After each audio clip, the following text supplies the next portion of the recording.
In a world frayed at the seams of financial certainty, fiscal policy is on a knife's edge.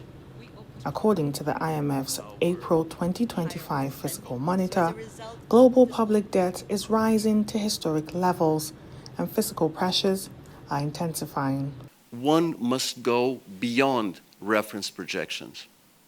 In the words of the managing director, trade policy uncertainty is off the charts. Upside risk to public debt projections dominate the outlook.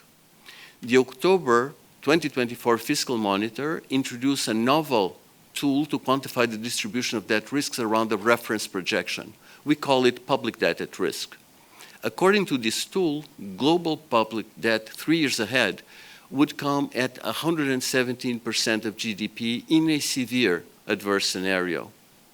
Recent developments, with sharply increasing and persistent uncertainty, tightening of financing conditions, push public debt at risk even higher. The IMF's Fiscal Monitor says the world is facing a perilous balancing act: cutting debt, managing inflation, and protecting the vulnerable.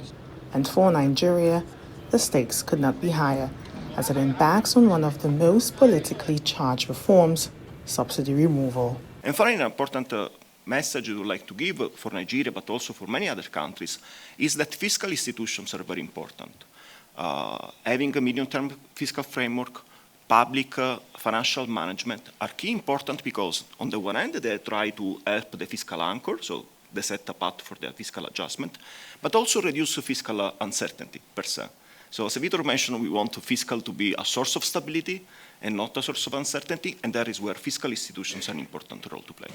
At the launch of the Fiscal Monitor, the IMF made one thing clear: there is no one-size-fits-all response. Fiscal policies must vary in line with country-specific factors and circumstances. But in the face of turbulent and threatening times ahead, resilience is needed everywhere. Countries should redouble efforts to keep their own fiscal house in order. Despite the storm clouds, the fund struck a note of cautious optimism. Reforms, if well calibrated and socially supported, could pave the way for long-term fiscal resilience. In these times of high uncertainty, fiscal policy must be an anchor for confidence and stability that contributes to a competitive economy, delivering growth and prosperity for all. So here's the message: fiscal policy must not become a source of instability. And for Nigeria, success hinges not only on bold reforms, but for every subsidy removed, every tax adjusted, there must be a promise that the pain of today is the foundation of tomorrow's prosperity. From the IMF World Bank Spring meetings here in Washington, Nkechi Nana, Arise News.